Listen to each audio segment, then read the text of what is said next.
In this video, I'm going to go through how we help the brand go from barely making 15% of their revenue to actually making 40% of the total revenue through email and SMS. It took us about like 3 to 4 months to do it, and most of the reason was deliverability rate was actually really down, and we need to warm up the domain, which took time, right? But if it was not down and if we could send email as soon as we got on the Klaviyo account, it wouldn't have taken that long. I just wanted to tell you that. I want to go over what the situation like before they started working with us, and what were the problems the founder were facing, and how we able to actually make that happen, right? So let's just dive right into it. So as you can see here in the dashboard, so before working with us, the brand was only generating about 14% of the total revenue from email, and which is really not that high, you know, it's just bare minimum. As soon as they started working with us, they saw the revenue increase from 14% to 35% of the total revenue in here, you know. And like I said, it took us about like 3 to 4 months to get to this point. It just didn't happen overnight. There were lots of A/B testing and lots of trials and errors to get to this point, you know, but that's just how it is for every work, right? You just cannot get it right in the first time. You see what's working and you double down on the what's working and eradicate the stuff that's not working, and that's exactly how we were able to do it. So I'm gonna go in detail in some time on how that was possible, how we actually made this possible. So before I go any further, I want to talk about the founder situation before working with us and after working with us, right?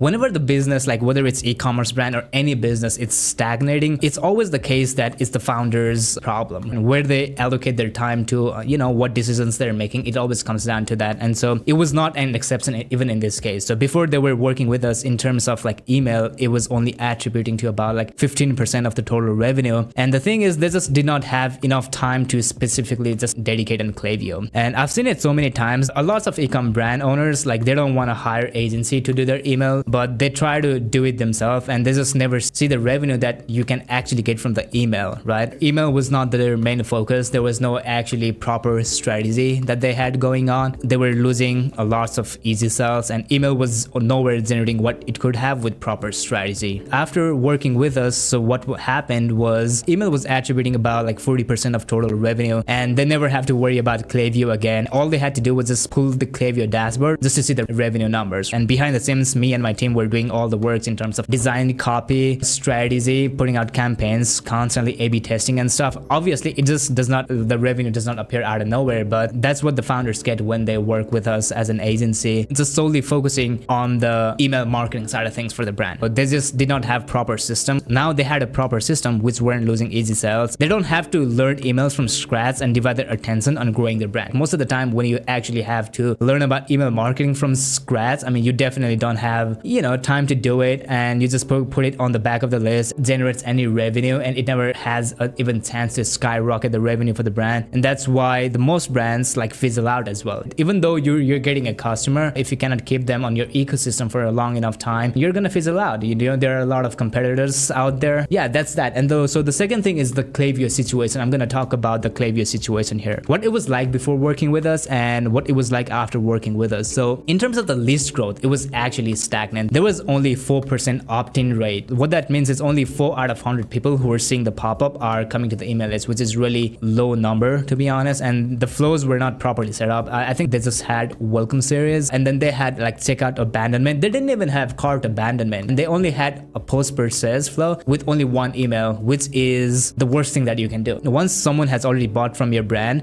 you gotta constantly send those emails, like, because they're just kind of expecting that some sort of communication from the brand as well. They just didn't have proper flow set up. They were not sending enough campaigns. When they were sending enough campaigns, they were blasting their entire list with no segmentation whatsoever. And all of the campaigns they were sending, it was only about like sales and promotion emails, due to which deliverability rate was tanking. That's why I said in the beginning of the video, it took like 3 to 4 months to get to from 15% to 40%, but mainly because the deliverability rate was really low, and we need to warm up the domain to be able to send the emails and the primary. After working with us, the list was growing at an opt-in rate about like 8 to 10%. And I'm gonna go in the detail about what we did to make that happen. We built all the core flows with high converting email, with each email doing its own job. So there's like 2 things. Like, one is you can just be creating these emails and putting the flow just for the sake of saying that you have a flow. But there's another thing, like, which is actually high intent, right? Like, I mean, which is actually high converting. And those emails, just depending on the customer cycle, you send those emails right place at the right time, and then that's what leads to conversion, right? So that's what we did, and we were sending about like 3 to 4 campaigns per week. This happened after like 1 month. Once we already warmed up the domain, we were sending about 3 to 4 campaigns per week. And we were not just sending the sales and promotion, like actually engaging educational content. We were sending emails to engaged audience as well, who is actually engaged and actually interested in the brand. There's no point in sending an email who is actually not interested in the brand at all and which is just not engaged to the brand. And that's why the deliverability rate was in good place after working with us. This was before and after case for the Klaviyo. And then if we go here, I want to go over to the third 3 pillars. First being the list growth. List growth is one of the most important thing that you can have for your brand in terms of email marketing. And so first I want to show you the dashboard. So there was only 4% opt-in rate, submit rate in the pop-up, as you can see here. And after the constant testing, it increased to 10%. And this happened in about like 1 month. You know, this happened in about 1 month with constant A/B testing on offers, different headlines. And so in terms of the pop-up, it is one of the most important pieces of your entire email marketing. This is the first that the visitor sees when they come to the site in terms of email marketing, right?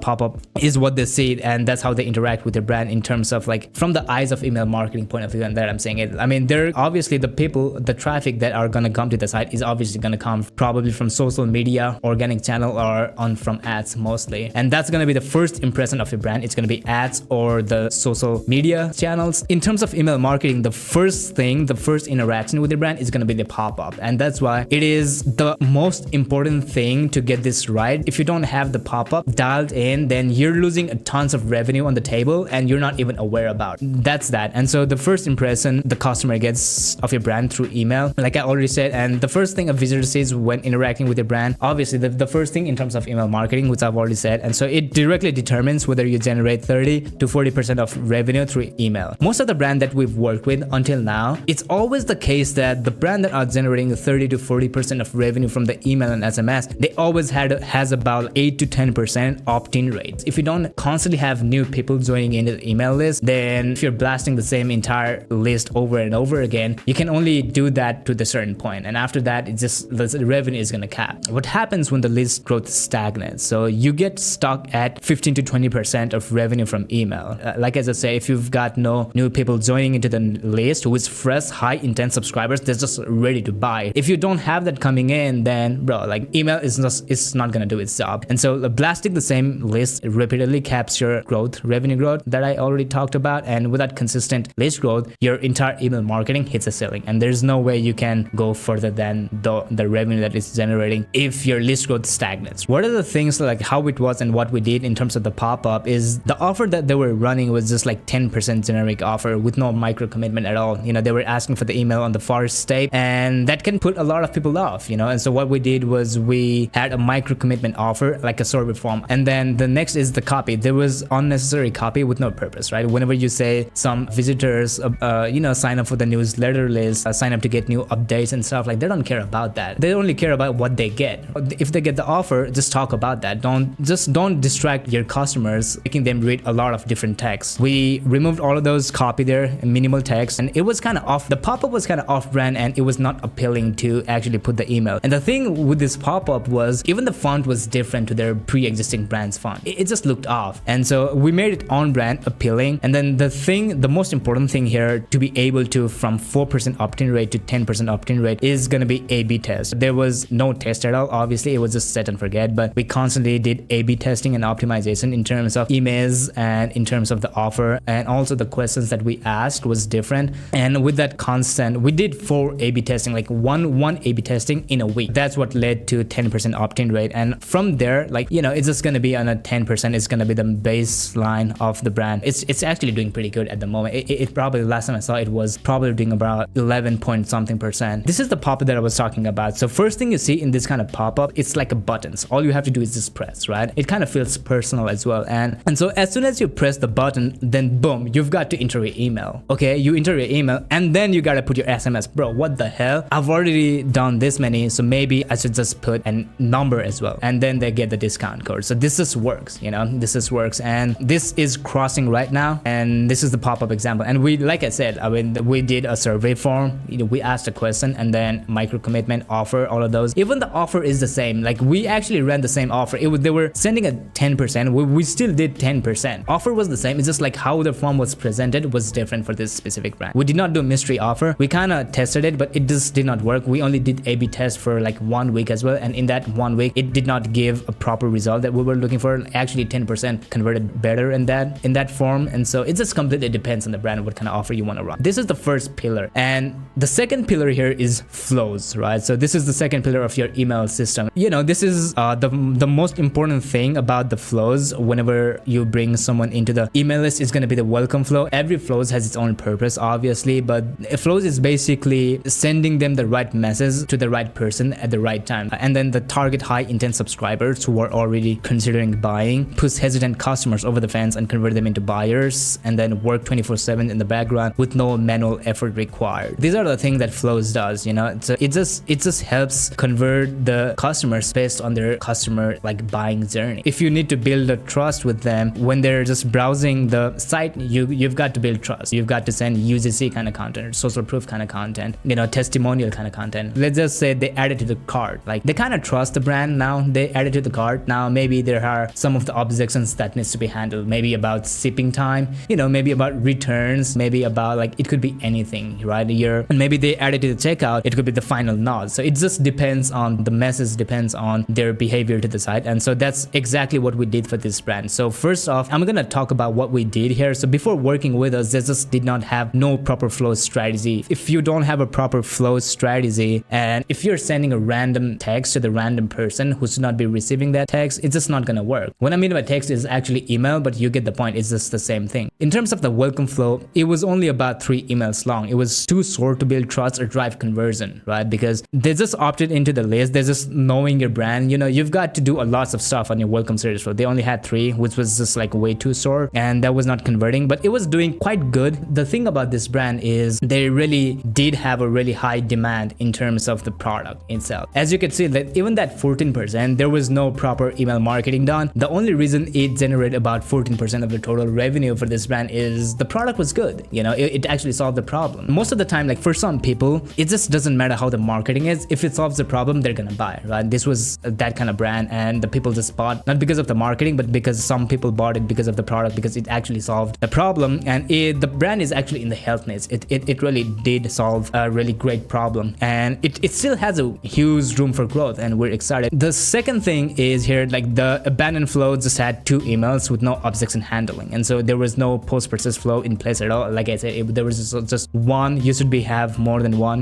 consistent touch point with the customer once they buy a product is one of the most important thing in 2026. You gotta build that personal connection even after they bought the product, right? That's your competitive advantage. The timing was off. There was no A/B testing. Nothing was being optimized. Flows weren't doing their job, and easy sales were being lost every day. Like I said, they just didn't have time to focus on the Klaviyo, which I get it. They had a lot going on, But after working with us, first thing we did is we focus on the pop-up first. We understand that's the highest leverage thing that you can have for the email. If you don't have consistent new people coming in, then who to send welcome flow to? It doesn't make sense if it's like having a welcome flow if no one's opting into the list. It just does not make sense, right? So we go on the priority base, and for us, like every brand that we work with, the first thing that we prioritize is list growth, and the second is going to be welcome flow, and then flow like checkout abandonment, cart abandonment, and then campaigns. But all of the system works together. It's not one above the other, but you get the priority, right? So before working with us, like I just talked about, so after working with us, we built 8 core flows with 30 plus emails across the entire system. We rebuilt welcome flow with 7 email high converting sequence. When I say welcome flow with 7 high converting email sequence, I'm talking about handling their objections, creating a desire, building a trust, and then like giving them a discount, giving them an urgency, and all of those stuff comes in those 7 email. And then the second is optimize abandoned flow with proper objection handling to recover more revenue, and set up post-purchase flow to drive repeat purchase rate and LTV, which is really crucial in 2026. LTV is really low for the brand, then you're not going to be profitable. I might probably talk about that in the next video, so you get the point here. So after working with us, they have a dialed in email timing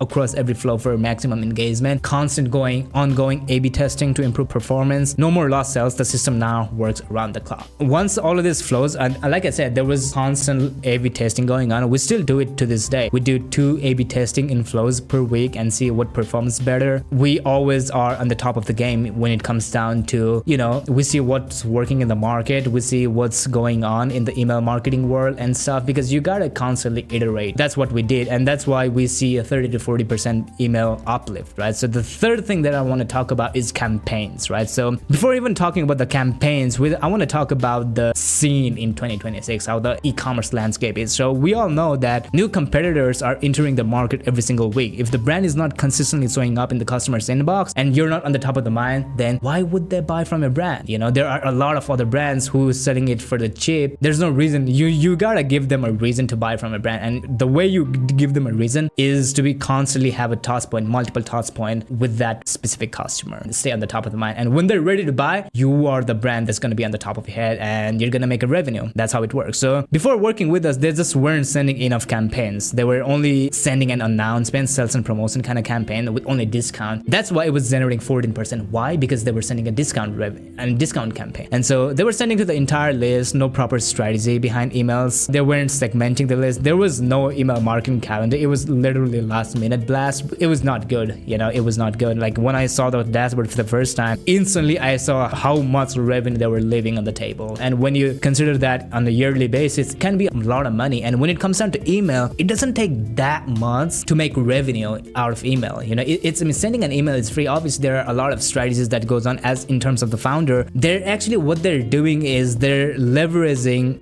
the person who already have a skill to work on that. And we call ourselves agency. We just happen to call ourselves agency, but they're leveraging our skill, right? All they have to pay for is for our skill. But in terms of ads, you've got to pay for your ad costs and agency and all of those stuff. But in terms of email, there's only upsides if you're doing it right. So after working with us, first thing we did is we set up monthly marketing calendar beforehand. We sent about 3 to 4 campaigns per week. Like I said, it only happened after 1 month once we warmed up the domain and email was actually landing on the inbox, and we send to the engaged customers who are actually interested in the brand. And we just did not send the discounted promotion stuff as well. We actually educated the customer, like, which is actually engaging, you know. And so with proper design, copy, strategy behind emails, plain text to feel personal, emails were printing money, you know. I mean, there's no way you could get to like 30 to 40% if the email campaigns are not working. The flows in itself cannot do it, you know. Both has to work. It's just a complement. Like flows and they just work together, right? Like it's like a two sides of the same coin. Like it both has to be in place. This is actually how we did it. And also I'm gonna go through like more like list cleaning, right? So we removed all the unengaged and uninterested subscribers. They were actually paying a lot more in the Klaviyo bill, which I'm gonna go over after this. You know, so the segmentation. We built all of the segmentation. Who are the segments we have to send an email to, and for whom it should not be sent. You know, constant A/B testing. Like this is huge. Email is never a set and forget thing. You gotta constantly A/B test, and we perform constant tests to increase the performance of an email. And design and copy aligned all the emails and copy that were being sent to the subscribers with the brand's identity. All of the things when, like, there are a lot of things that involves in it, you know, design, strategy, copy, and constant A/B testing, you know, like what's working on the market. I mean, you know, what's going on in the email marketing world, how are other brands being personal, you know, there are a lot of things. And original email, original idea prints, obviously, but you also want to use which is already working. So the thing that I'm saying this is you need someone who is actively working on your email. You just cannot put it on the back burner, then just leave it. You're going to leave lots of revenue at the table if you do so. So next thing I want to talk about is Klaviyo billing. The problem was the Klaviyo bill was inflated with inactive subscribers who had not engaged in months. They were sending emails. I mean, they were not sending emails. They were sending emails as well. That's why the open rate was down. Even though if you aren't sending an email to the inactive profiles, but if it stays on the Klaviyo as inactive, then you're gonna have to pay a lot more than what you would have to do otherwise if you just had active on your Klaviyo. So they were being charged for contacts that were hurting their deliverability and adding zero revenue. Every month money was going out of the door for a list that was slightly working against them, you know. So what we did is we conducted a full list audit and removed all the inactive subscribers. For that, we did sunset flow to actually last engagement, whether they're gonna engage or not. If they did not, then we suppressed them. There's no reason to have anyone in the email list if they're just not interested or they're not engaged with the brand at all. There's no reason to. And so like clean the list down to engage high intent context only, and immediately reduce the Klaviyo bill by $600 a month. So the result is we saved $600 a month. If you add it up per year, it's going to be $7,200, just from cleaning the list. And most founders don't even know this. There are two kind of problems. Like, one is the problem that exists and you're aware about it. If you're aware about it, then you can do something about it. And the next problem is you're just not even aware about it. And that's the kind of problem that is the worst. There's a problem happening, but you're not aware about it. It's just leaking your business every single month. That's why we're here. That's why we told them, like, this is not how it should be. You're paying for unengaged list. We've got to remove them, and we did. A linear list that actually performs is the result. So these are the things what we did in order to get to that 30 to 40%. This is just an overview. There are a lot of things that goes on behind the scene, like, obviously, right? But if you have all of these things dialed in, like, one works on top of each other, everything is working together, then you can get to 30 to 40%. And if you're looking to grow as a brand, then your emails should be generating 30 to 40% of their email revenue from the email, of the total revenue from the email. That just has to be. So the conclusion here is email marketing is not something that you can put on the back burner. As a founder, you don't have time or mental bandwidth to give attention to the thing, but ignoring it is costing you revenue, And so when done right with proper email marketing, you can generate about 30 to 40% of the total revenue, and which is how it should be. So it is the only platform that you can fully own with no algorithm, no ad spend, no platform risk. This is the biggest asset that you can have for your brand in 2026, because there are lots of new brands going on. There's a lot of things happening, right? With everything, like, once you open up the social media, you get blasted with, like, new brands, like, stuff happening all over the place. But when you see that email, it's just not like that. You're only gonna get seen which you prefer to see it. Your brand is someone the customer prefer to see it in their inbox, then might as well work really hard to get those customers to buy. So if you like what you see, and if you want the same result, like 30 to 40% is obviously not something that you can ignore here. If you want something